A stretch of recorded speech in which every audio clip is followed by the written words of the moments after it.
in which Rebbe delineates what the goal is of the yeshiva of Tinchet Mimim, the yeshiva, the Rebbe's yeshiva, and not just the goal of the yeshiva, but also the goal of the graduates, what the yeshiva intends to accomplish in all the graduates of this yeshiva. Let's go right to it. So, it's not just the purpose of the actual learning. What is it you're going to do? Yeah, what is it meant to give the students? What is it meant to give the graduates? And I think it's very relevant, not just because yesterday was the anniversary of when the yeshiva began, but it's also connected to the month of El, where we're trying to serve Hashem in the highest possible way. The highest possible way is atonement. So, in the farbrengen of Achon Shal Pesach in Tafshin Aleph, 1941, the previous Rebbe related how from the year of 1906 and on, the Rebbe Rashab started to celebrate the meal on the last day of Pesach, Achon Shal Pesach, with the students of the yeshiva. And the previous Rebbe said at this occasion, 1941, Achon Shal Pesach, he said, I want to tell you one line from the talk that my father gave then. He said a discourse on a passage in the Gemara in Krisus, and then after he said this discourse, he said, Baruch Hashem, the work was successful, meaning the yeshiva was successful. The discourse that the Rebbe Rashab gave was about the Gemara and Krisus discussing what's better, sheep or goats. The Gemara says that Yanai and his queen were sitting together and they're discussing which food is better. Is our sheep a better food or our goats better food? And they trying to figure out what was better, and they decided they're going to ask the Kohen Gadol, who wasn't such a foolishly answered the question. So he came to answer the question, and he said, if goats were better, then why do we always offer sheep every morning in the Bais Hamikdash? Why does the Torah? Why do we offer sheep every morning? And he said it with a little bit of a disdainfully motion of his hand, indicating that it was a ridiculous question. Of course, sheep are better, and the king punished him and cut off his hand, as Gemara says over there. So since the Rebbe Rashab's discourse at the inner meaning of this Gemara was said right before he spoke about the success of the yeshiva, must be some connection between the success of the yeshiva and this discussion about sheep being better or goats being better. So although we don't have that discourse that Rebbe Rashab, but we do have a Maimon Tzemach Tzedek which has a discourse on this section of the Talmud. And we also have other discourses of other Rebbeim about this section of the Talmud, which apparently are based upon this Maimer Tzemach Tzedek, and therefore it's likely that also the discourse that Rebbe Rashab gave then had the same content. What's the theme of the Tzemach Tzedek's discourse? The Tzemach Tzedek explains that goats and sheep refer to two different ways of serving Hashem. Sheep refer to those who serve Hashem with the study of Torah. They're focused on the study of Torah. The wool of the sheep corresponds to the laws of the Torah. So a sheep-like soul means someone whose sole occupation is the study of Torah. And they are termed in chassidus by the name Yisrael. Yisrael is the name of the virtue of the Jewish people. So they are the Torah scholars. And the goats refer to businessmen. Their virtue is in the mitzvahs they perform. And just like a businessman has to engage with the world and use his mind to understand what the best move forward is in his business, but likely more often than not, or it can happen that the businessman dedicates too much of his thoughts to trying to make money, and he doesn't trust in Hashem. So just like the hair of the goat, unlike the hair of the sheep, according to Kabbalah, has a negative connotation. It's not a pure, holy wool, if you will, like the wool of the sheep, which represents the laws of the Torah. The goat hair represents the thoughts of a businessman about his business, and just like Chassidus compares the vessel we make to receive God's blessings to a garment. So chassidus says if your clothing is too long, you end up tripping on it. So too, if you put too much thought into your business, it could actually mess things up. If you trust in Hashem, so then you won't be scheming. You'll just invest as the minimal amount that Hashem wants to put into your business. But if you think it's up to you and your success hinges on you, so then you're going to try to make all kinds of schemes and so that's that extra excessive attachment to business is compared to the hair of the goat. So there are souls which are like sheep, and there are souls which are like goats. There are souls of the Torah scholars are like sheep, and the souls of those who are businessmen or who their virtue is in their mitzvahs, they're compared to goats. So what's better? Are Torah scholars better or businessmen better? So Talmud says that the king said that goats are better. The king corresponds to the divine revelation in the world of Atzilus that is above creation, the level of Zah. The creation comes from God's words. As it says in the Torah, God said, let there be light, let there be a sky. So God's words emanate from the level of sovereignty of Hashem's desire to be king over the world. And then there are revelations of godliness which are beyond creation. So because there is the king which corresponds to revelation of Hashem beyond creation, because he's so higher than, because we're talking about revelation of godliness which is far beyond creation, so everyone likes what's novel to them. People like what's unusual for them.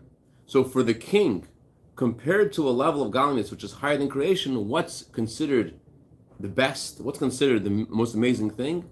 Goats, businessmen, because businessmen are engaged with something that's novel for them.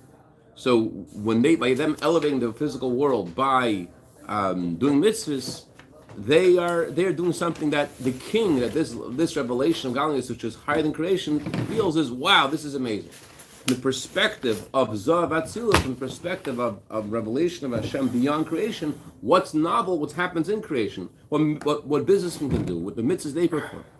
However, the queen says that sheep are better. Who is the queen? The queen represents a divine revelation, which is the source of creation. How Hashem is our creator.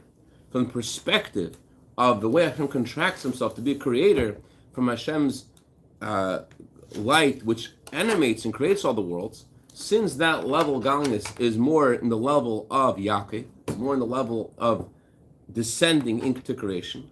So again, people like what is novel to them. So for the queen, for the level of godliness, which is within creation, what's considered novel, from that perspective, Yisrael, those who are occupied in Torah, those who are higher than creation, those who are involved in the study of Torah. Which one's actually the conclusion? Which one's actually better? Are sheep better? Are Torah scholars better? Or are businessmen better? So the Gemara concludes they're both equal, because you have to have both. That's what the Tzemach Tzedek says in that discourse. So the Rebbe Rashab mentioned this discourse before you said that his work was successful, the Yeshiva was successful. So you understand what's the connection between this discourse and his remark about the Yeshiva. If a Yeshiva is about the study of Torah, that's what the purpose of Yeshiva is, so there's nothing in this discourse which points out to the virtue of Torah scholars that are greater than businessmen. And the conclusion actually is that they're equal. So why is it that the Rebbe Rashab uses this discourse, this idea as a preliminary, to introduce his remark about the yeshiva being successful? What about this discourse gives us insight into the yeshiva, Tomchet Mim, and the Rebbe Rashab's yeshiva that is pertinent? So you might want to say that the Gemara, although the Gemara concludes that sheep and goats are equally good, however, the Gemara does have some leaning towards sheep being better than goats, because the Kohen Gadol in the Gemara says that sheep are better, and he brings them, and the Gemara doesn't refute what he says. He actually brings sheep every day as sacrifices to Hashem. The daily sacrifice was a sheep. So the Gemara does indicate, although the Gemara doesn't this as a conclusion, but the Gemara brings a proof, does not refute the proof that the daily sacrifices are sheep. Number two, what's the proof that sheep and goats are equal? Because the proof is, although the Torah in general, whenever the Torah mentions sheep and goats, it mentions sheep first, but there's one instance where the Torah mentions goats. So since the Torah usually mentions sheep first, and only one says goats are first, it does tell us there's some virtue that sheep have over goats. Number three, the Gemara doesn't mention even as a possibility that goats are better. So you might want to conclude that this is the relationship between the Rebbe Rashab's words and the success of the Yeshiva, because in this Talmudic passage there is something that highlights the virtue of sheep, that highlights the virtue of studying Torah. But it's difficult to say this for many reasons. Reason number one,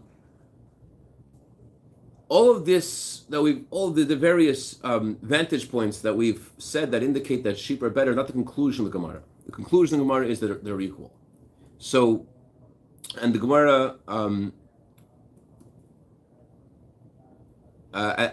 especially in the discourse that Tzemach Tzedek he doesn't focus on the Kohen Gadol bringing the sheep as a daily sacrifice. He doesn't talk about the virtue of sheep over goats. He presents them as equal in this discourse. Number two, even if you were to say that there's something about this passage in the Gemara that highlights the virtue of studying Torah, why does that have any relevance to the success of the yeshiva? Number three, what is the relationship if this discourse was about the study of Torah and the virtue of studying Torah, why does that mean the yeshiva is successful? What does that have to do with anything? So we have to first explain what the Rebbe Rashab meant when he said the yeshiva Tevchet is successful. It sounds like there's room for this yeshiva not to be successful, and therefore he has to give a special thanks to Hashem for his success. Question is, even if a simple person makes the yeshiva, for sure God would help that person be successful in doing something holy. How much more so when the one who founds this yeshiva is a leader of the Jewish people who has no selfish interests, shalom. So what's so novel, what's so special about saying this yeshiva was successful? So you have to explain what this yeshiva is about. Rebbe Rashab says in Eitz Chaim, in a book explaining what exactly the role of the yeshiva is, he says the purpose of our yeshiva is not in order to study the revealed parts of Torah. As Rebbe Rashab said, the goal of the yeshiva is not for the sake of Torah. There is Torah. Torah is not missing. There are many yeshivas. Rather, he says, the purpose and the foundation of our yeshiva is that the boys studying this yeshiva should be Jews who are God-fearing, wholehearted to Hashem and His Torah.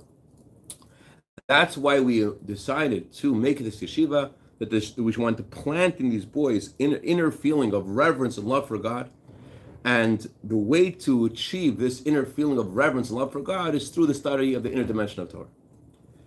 So the purpose of the yeshiva, as Rabbi Moshe said elsewhere, is that the boys should spend their time diligently studying Gemara and Rashi and Tesis. However, the goal is to pay attention to them and to plant in their hearts a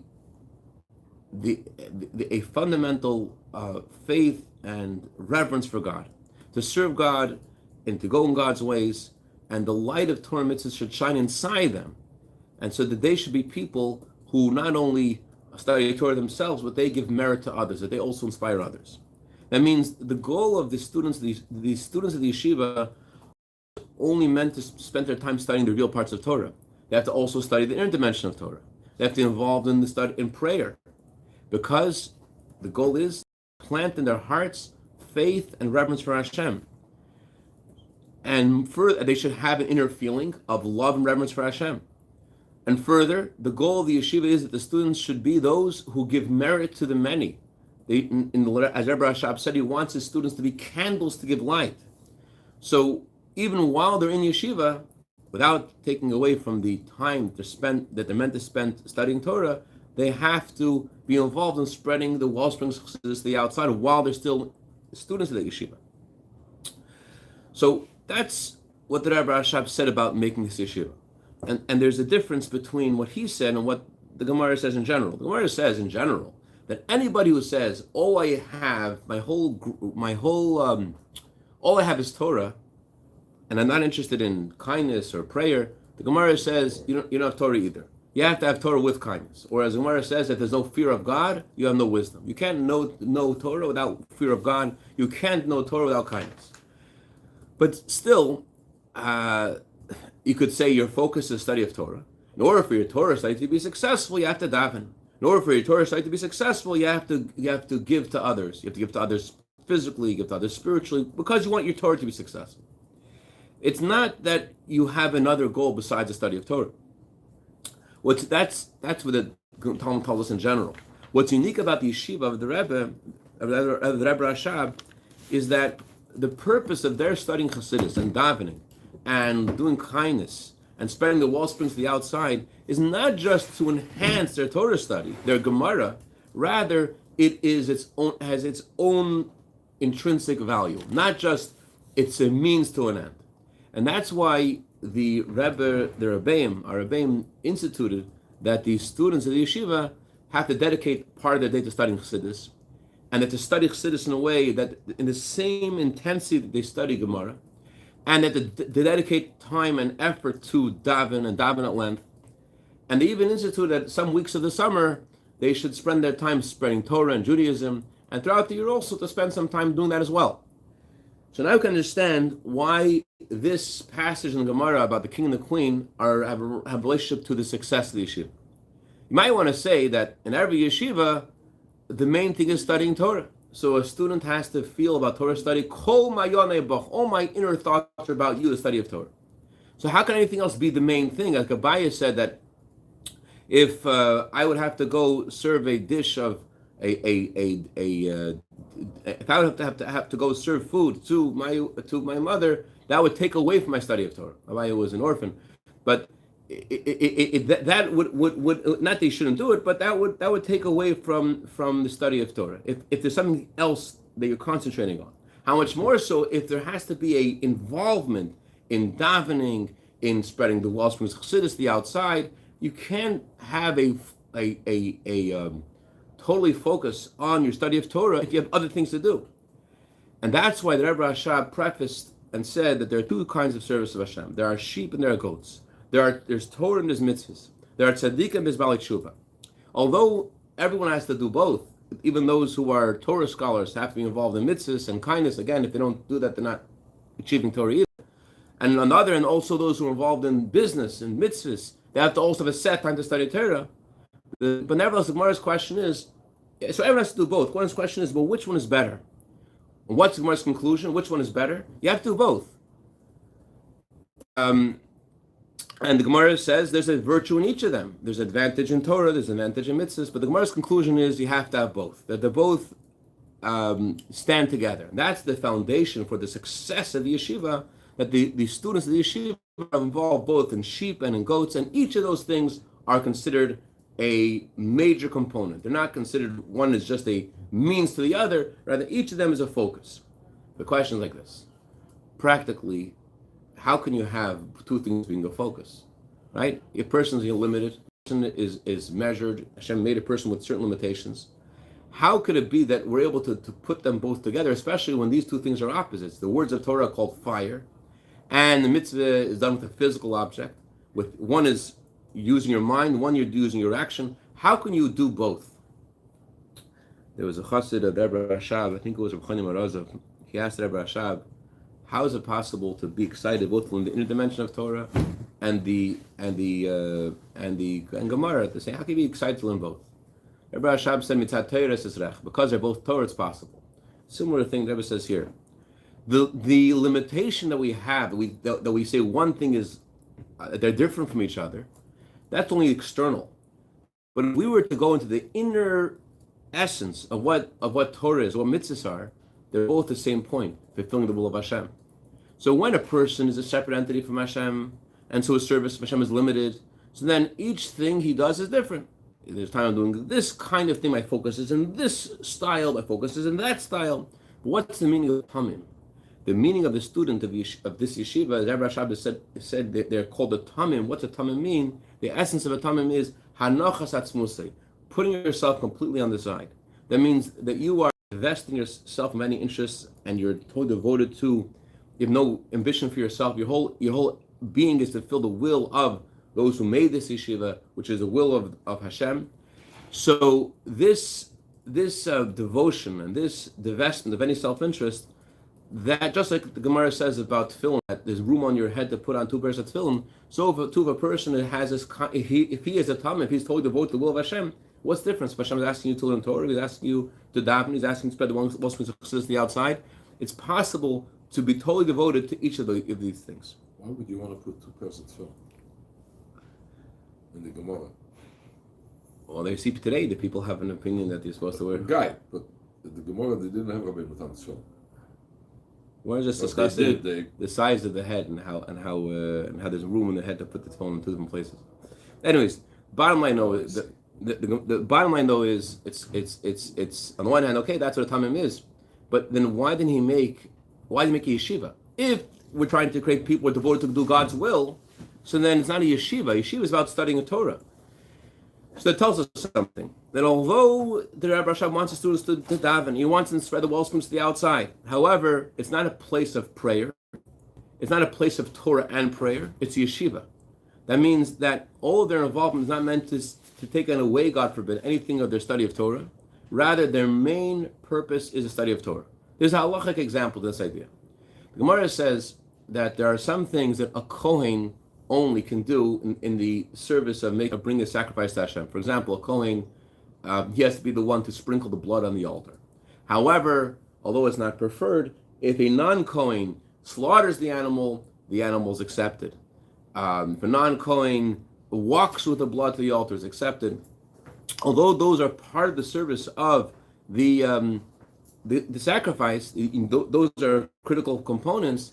However, the only thing that only a Kohen can do is what's called avodah tama, something which perfects the sacrifice and makes the sacrifice done. So, whatever perfects the sacrifice is called tama. Whatever is done before that, although it's a critical component of the service, it's not called tama, it's not called perfect. It's not just the preparatory step. Those are walking with the sacrifice and slaughtering the animal are part of the service. And that's why if you have the wrong thoughts doing those things, it invalidates them. But what's considered a perfect service, the final step of the sacrifice. So too, in regarding our subject over here. Although the students of the yeshiva have to be involved in davening, they have to be involved in spreading the wellsprings to the outside, and each of them has to be a major focus and a separate activity, and not just a means to an end. However, what perfects the yeshiva student? Where's his perfection? His perfection is in the study of Torah. Compared to the study of Torah, everything else is like a preparation. Yes, each of those things that the students have to be involved in have to be a focus intrinsically, not as a means to an end. But compared to the study of Torah, they are similar to a preparation. And this explains what Rabbi Rashab was saying. First, he spoke about sheep being better and goats being better, and then he spoke about the success of the yeshiva. Even according to the conclusion of the Gemara, as I said before, there still seems to be something better about sheep. The Kohen Gadol would offer sacrifices every day of sheep. That means the general daily service of Hashem every day. What do you need to do to serve Hashem every day in the Bais Hamikdash? What's your daily service? Your daily service is the study of Torah. Most of the time, the communion considered on the regular service of Hashem is with the sheep. There has to be a focus on the study of Torah. That's the avodah tama. That's what perfects you. So in Torah itself, everything in the world that exists comes from Torah. In Torah itself, you also have 2 parts. There's the sheep part of Torah and the goat part of Torah. Sheep correspond to tzaddikim, and goats correspond to Baalei Tshuva. And so too in Torah itself, the revealed parts of Torah are related to tzaddikim, and the inner dimension of Torah is associated with Tshuva. That's why the Torah was given in the 3rd month of the year. The revealed part of Torah was given in the 3rd month from the month of the righteous, the month of Passover, the month we were born as a people. When we became God's people, we were like tzaddikim. The month of Tishrei is a month of Teshuvah. So the 3rd month since the giving of the Torah, since we became tzaddikim, we received the giving of Hashem to give us the revealed parts of Torah. And when did Hashem give us the inner dimension of Torah?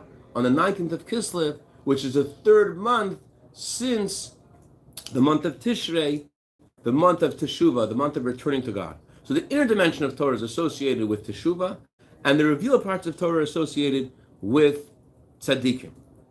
And what does it say about the coming of Mashiach?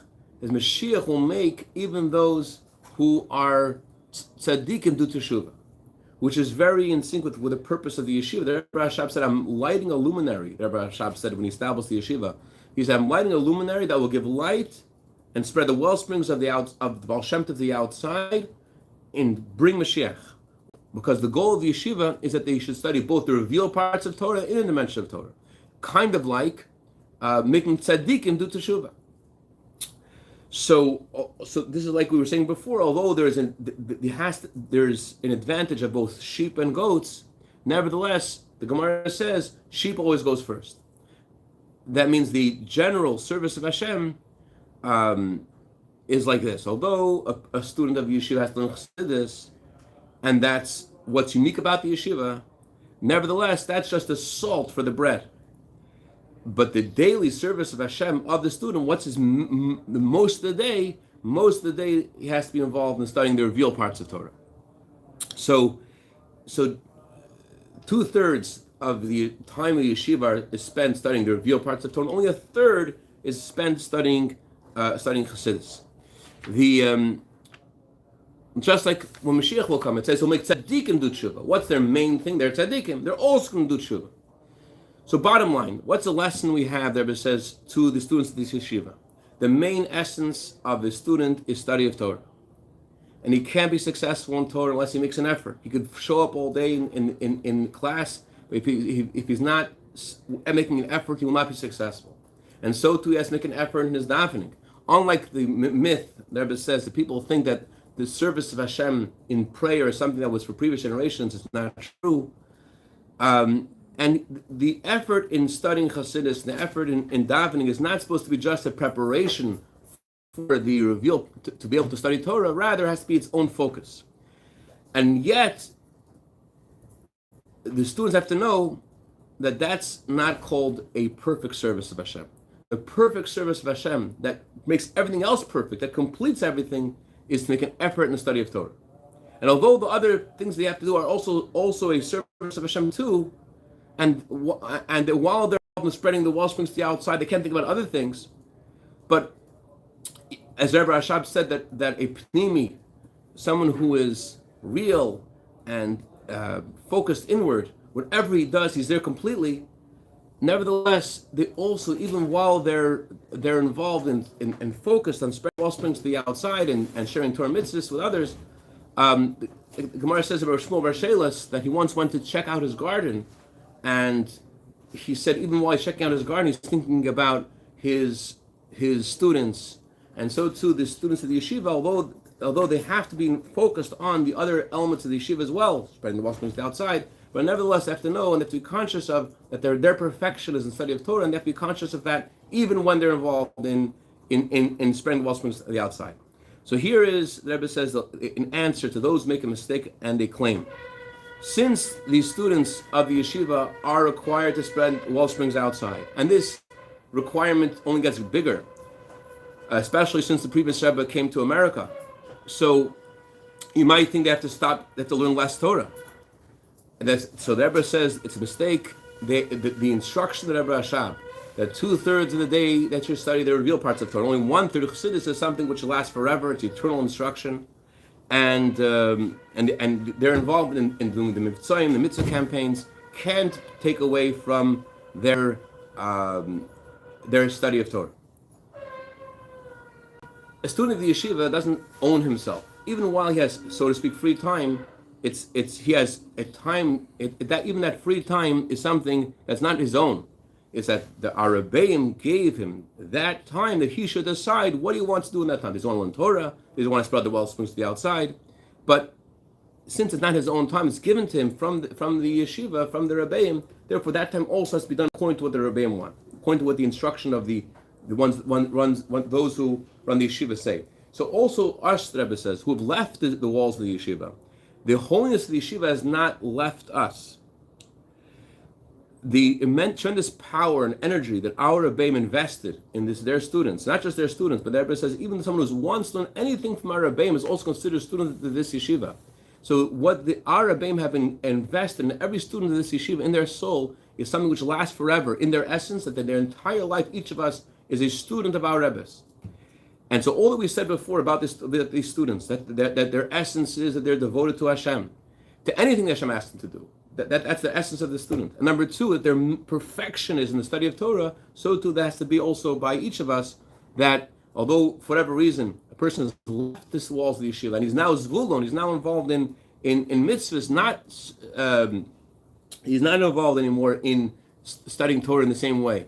Nevertheless, they have to be involved in both sheep and in goats, and in a way that they're both focused, and at the same time to remember that the main perfection of a Jew is in his study of Torah, and that means that you don't just study Torah in the set times you set aside for studying Torah, you also steal from other times when you're not obligated to study Torah, and by involved in learning Torah, the revealed parts of the Torah, the interdimension of Torah, this is a preparation, the revelation of the coming of Mashiach, when Mashiach will teach all the Torah to all the Jewish people, young and old, and the world will be full of knowledge of Hashem, like water covers the ocean bed. L'chaim, l'chaim, l'chaim. Zev, you look like you have a question right on your mind. Thinking about it, man.